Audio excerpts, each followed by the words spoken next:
کل کو اگر ایسے حالات آئے کہ بچہ تمہارا قرآن اٹھانے سے عاجز ہو گیا, اس کا نام تمہیں چھپا کر کے رکھنا پڑ گیا, تو کیا کرو گے؟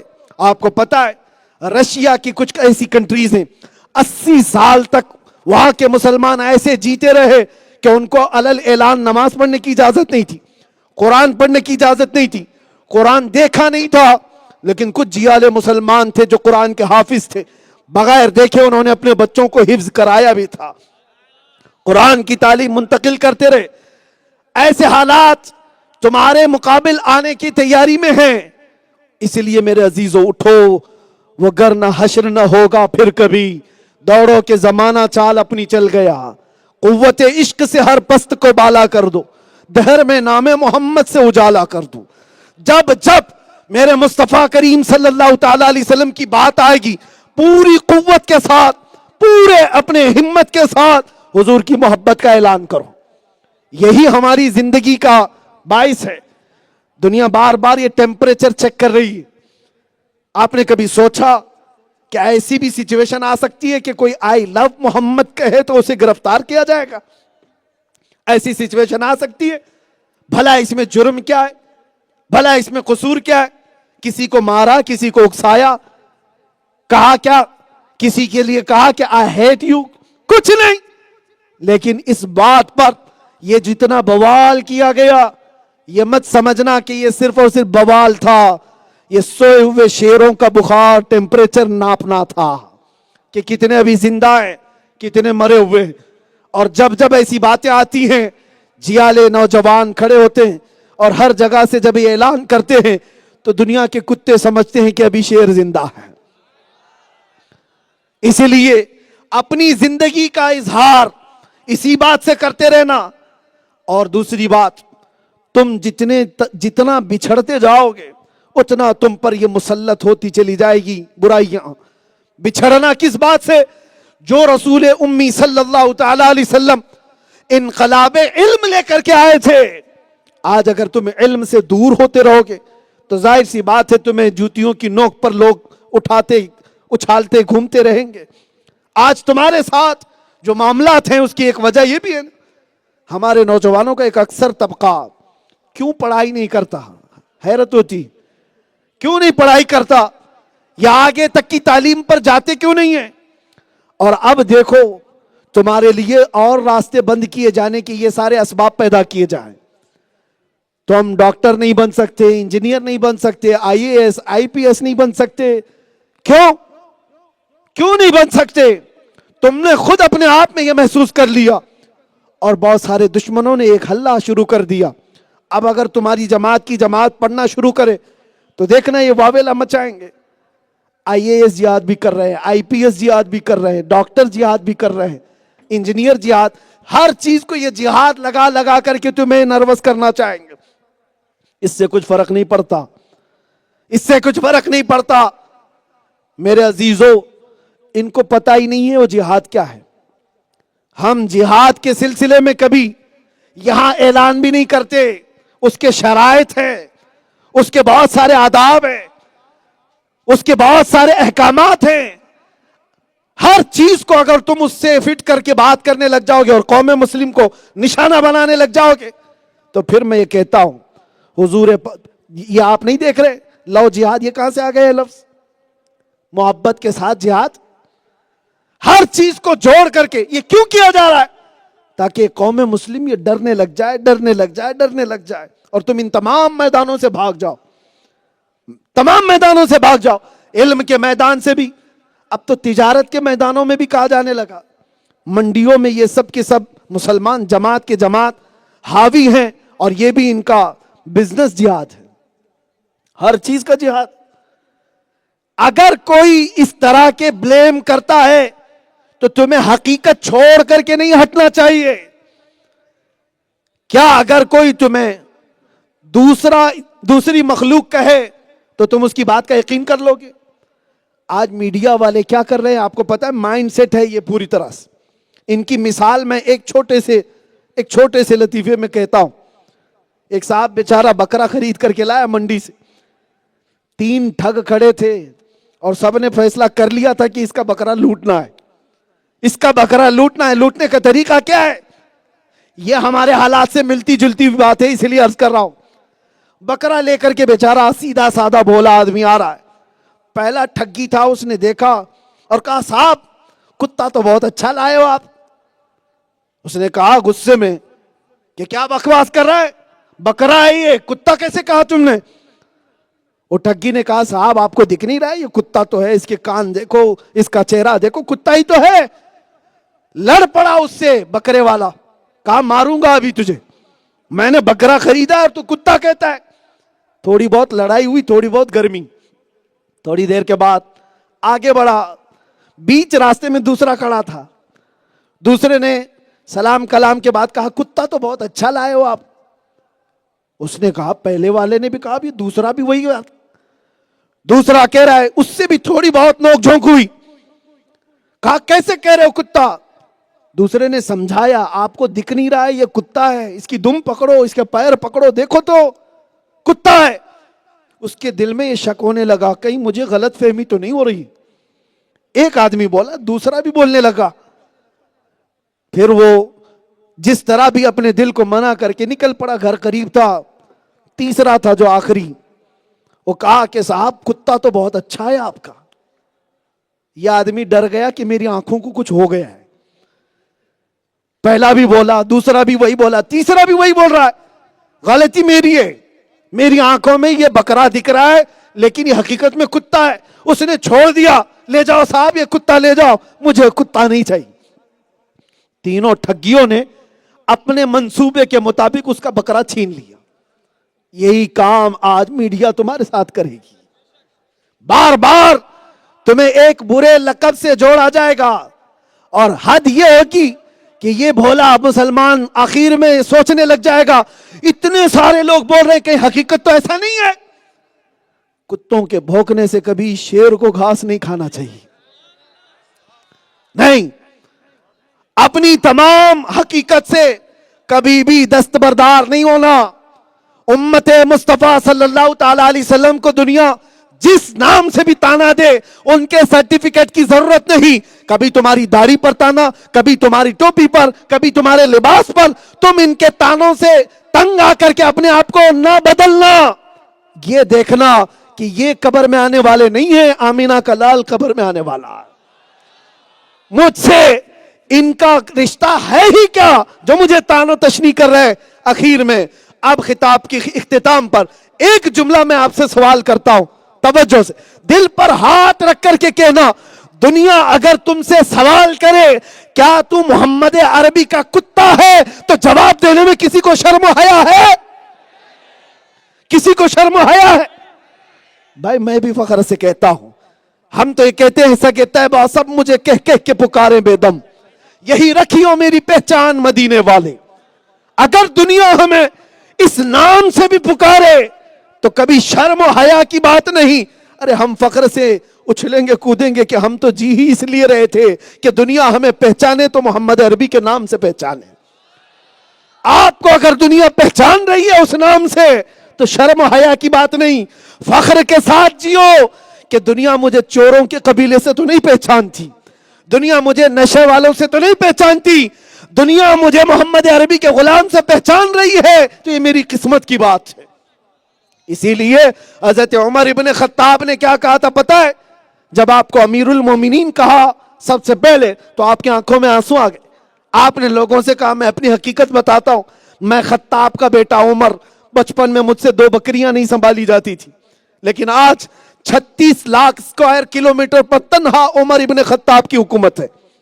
یہ وہ وقت تھا جب عمر ابن خطاب کی حکومت 36 لاکھ اسکوائر کلومیٹر پر تھی. تب آپ نے کہا اے لوگوں سنو، بچپن میں مجھ سے 2 بکریاں نہیں سنبھلتی تھی، آج اتنے بڑے خطے کو تنہا یہ نگرانی کر رہا ہے. اس لیے نہیں کہ خطاب کا بیٹا عمر ہے، اس لیے کہ محمد عربی کا غلام عمر ہے. اور انہی کا یہ نعرہ تھا جو آج ہم بھی کہتے ہیں، جب تک بکے نہ تھے تو کوئی پوچھتا نہ تھا، یا رسول اللہ تم نے خرید کر ہمیں انمول کر دیا. عزتیں یہیں پر ہیں، عزتیں انہی قدموں میں ہیں. اور جو لوگ یہ سمجھتے ہیں نا کہ ہم تھوڑے سے پاؤڈر اور لالی اور میک اپ کے ساتھ لوگوں میں عزت کما لیں گے، تھوڑے پیسے کما کر کے عزت اور شہرت، منصب حاصل کر کے عزت و شہرت سب دیکھ لینا، جہاں یہ پاؤڈر اور لالی اتری کہ تمہارے عاشق بھی ختم ہو گئے، جہاں مال ختم ہوا تمہارے دوست بھی چھٹنے لگ گئے، منصب سے جیسے اترا چاہے وہ پی ایم ہو کہ سی ایم ہو، کل کو اخبار کے کونے میں بھی نظر نہیں آتا۔ کیا آج نہیں دیکھتے کتنے ایسے ہیں روپوش ہو گئے کہ گم ہو گئے، پتہ نہیں چلتا۔ منصب، مال، یہ بیوٹی، یہ صرف اور صرف عزت وقتی طور پر اور ٹیمپرری دلا سکتی ہے۔ حقیقت کی عزت کیا ہے؟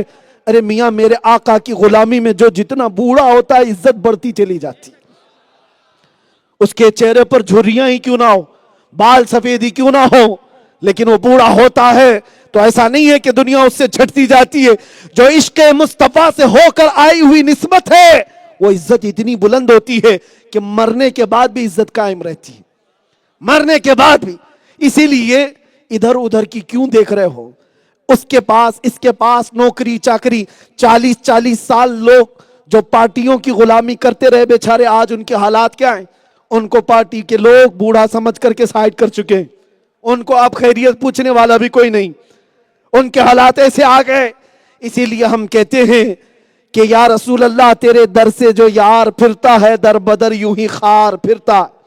آؤ اس عظیم بارگاہ کی نسبت پر فخر کرو جس کو اعلیٰ حضرت نے اپنے کلام میں نصیحت کے طور پر یہ کہا تھا، آج لے ان کی پناہ، آج مدد مانگ ان سے، کل نہ مانیں گے قیامت میں اگر مان گیا۔ اور یہی ایک تمہارے ڈپریشن کا علاج، تمہارے تمام ٹینشن کا علاج، تمہاری فکروں کا علاج، تمہاری پستی کا علاج ایک ہی ہے، ہر چیز سے تمہیں آزادی دلا سکتا ہے۔ وہ کیا ہے علاج؟ انہیں جانا، انہیں مانا، انہیں جانا، انہیں مانا، نہ رکھا غیر سے کام، للہ الحمد میں دنیا سے مسلمان گیا۔ میرے عزیزوں، بس گفتگو کو ختم کرتے ہوئے ایک بات کہوں گا، جتنے قوت عشق کے ساتھ تم لبیک یا رسول اللہ کہتے ہو، یہ زبانی نہ رہے، اب عمل کے میدان میں ہو، عمل کے میدان میں ہو۔ کیا یہ نوجوانوں کا طبقہ آج حضور پاک صلی اللہ تعالیٰ علیہ وسلم کی سنتوں کو زندہ کرنے کے لیے کمر بستہ ہونے کو تیار ہے؟ میں اگر ابھی پوچھوں تو سب لوگ دو ہاتھ بھی اٹھائیں گے اور چہرے بھی اٹھا دیں گے ایک سوال پر۔ ایک سوال ایسا ہے جو ہر مسلمان اس کے جواب میں بے اختیار جواب دے گا، مجھے پتا ہے۔ ایک بار میں اگر یہ پوچھوں کیا محبت مصطفیٰ میں ناموس مصطفیٰ کے لیے اپنی گردن دینے کو تیار ہو؟ اس میں کسی کو کوئی آپتی نہیں ہے، ہاتھ بھی اٹھیں گے۔ لیکن میرے عزیزوں یہ بہت بات کی بات ہے، میں نہ تمہاری جان مانگنے آیا نہ تمہاری گردن مانگنے آیا، لیکن ایک سوال ضرور کروں گا، جو قوم اپنے نبی کی محبت میں گردن دے سکتی ہے وہ اپنے نبی کی محبت میں کچھ گناہ چھوڑ کیوں نہیں سکتی؟ کچھ برائیوں کو اپنی زندگی سے الگ کیوں نہیں کر سکتی؟ آؤ عہد کرو، طے کرو۔ گانے باجے مجھے نفاق کی طرف لے جاتے، گانے باجے مجھے زنا کی طرف لے جاتے، کیوں نہ میں نغمات مصطفیٰ میں جیوں، میری زندگی اس طرح سے ہو، میں سو جاؤں یا مصطفیٰ کہتے کہتے، کھلے آنکھ صلی اللہ کہتے کہتے، آنکھوں میں ایک تمنا رہے، کچھ ایسا کر دے میرے کردگار آنکھوں میں، ہمیشہ نقش رہے روئے یار آنکھوں میں، انہیں نہ دیکھا تو کس کام کی ہیں یہ آنکھیں کہ دیکھنے کی ہے ساری بہار آنکھوں میں۔ تمہاری بے چینی کا علاج میں بتا رہا ہوں، بہت سارے ایسے نوجوان ہمارے پاس آئے، یہ فیس بک کے انسٹا کے وہ نوجوان جو ابھی 4 دن کی لیلا کے مجنوں ہیں اور بیچارے چہرے لٹکائے ہوئے آئے، ہوا کیا صاحب؟ مجنوں کہتا ہے لیلا بھاگ گئی اور دوسرا مجنوں پکڑ لی۔ یہ تو ہوتا ہی رہے گا، اس لیے کہ تم نے جس لیلا کے ہاتھ میں اپنا ہاتھ دیا تھا وہ دنیا ہے، اس مردار پہ کیا للچائے دنیا دیکھی بھالی ہے، شہد دکھائے زہر پلائے قاتل ڈائن شوہر کش، تم نے ہاتھ ایسے کے ہاتھ میں دیا کیوں جو 4 دن کے بعد دوسرا مجنوں پکڑ لے؟ آ جاؤ میں تمہیں بتاتا ہوں، ایک بار اپنا ہاتھ آمینہ کے لال کے ہاتھ میں دے دو، نہ وہ قبر میں چھوڑے گا نہ حشر میں چھوڑے گا۔ میرے آقا فرماتے ہیں، میرے آقا فرماتے، اور قبر کے حالات کے متعلق بزرگوں نے فرمایا، اے سنی عاشق جب تو تھک کر کے دنیا سے جائے گا، قبر کی تختیاں تمہارے رشتہ دار بند کر کے چلے جائیں گے، منکر نکیر جو سیاہ چہرے کے ساتھ، نیلی آنکھوں کے ساتھ جھنجھوڑ کر کے سوال کرنے کے لیے آئیں گے۔ ہر مردے کے ساتھ سوالات ہوں گے، سب کو پتہ ہے، لیکن ہمارے مشائخ نے فرمایا جو محبت مصطفیٰ میں دنیا سے گیا ہے، منکر نکیر بعد میں آتے ہیں، محمد عربی پہلے تشریف لاتے ہیں، مصطفیٰ کریم صلی اللہ علیہ وسلم پہلے تشریف لاتے ہیں، اور وہاں ڈر اور خوف کا ماحول نہیں ہوتا۔ ایک عاشق رسول ڈرتا نہیں، قبر کے حالات سے بھی نہیں ڈرتا۔ کیوں؟ دنیا میں وہ گانے سن سن کر کے نہیں جیتا تھا، دنیا میں کسی لیلا کے پیچھے پاگل نہیں تھا، وہ جیتا تھا تو میرے مصطفیٰ کے لیے جیتا تھا، تو قبر میں اس کا حال کیا ہوگا؟ منکر نکیر جھنجھوڑ کر کے اٹھائیں گے اور سوالات کرنے والے ہوں گے، تب وہ کہتا ہے اب تو پائے ناز سے اے فرشتوں کیوں اٹھوں، ارے مر کے پہنچا ہوں یہاں اس دلربا کے واسطے، مر کے پہنچا ہوں یہاں اس دلربا کے واسطے۔ اسے وہاں کا بھی خوف نہیں ہوگا۔ اور حشر کا حال یہ ہے، حشر کا حال میرے آقا فرماتے ہیں میدان محشر میں تم دیکھو گے میرے کندھے پر ایک چادر ہوگی اور وہ کھسک رہی ہوگی، میں ایک ہاتھ سے اپنی چادر سنبھال رہا ہوں گا اور دوسرے ہاتھ سے اپنے محب کا ہاتھ پکڑ کر جنت میں لے جا رہا ہوں گا۔ وہ وہاں پر بھی ہاتھ چھوڑنے والے نہیں ہیں اور یہاں پر بھی نہیں، اسی لیے ایرے غیرے نتھو گھیرے کے آگے پیچھے گھومنے سے کچھ حاصل نہیں ہونے والا، اور یہ سوائے لالی پاپ کے اور کچھ نہیں دینے والے۔ کون دیتا ہے؟ دینے کو منہ چاہیے، ارے دینے والا ہے سچا، دینے والا ہے سچا، دینے والا ہے سچا۔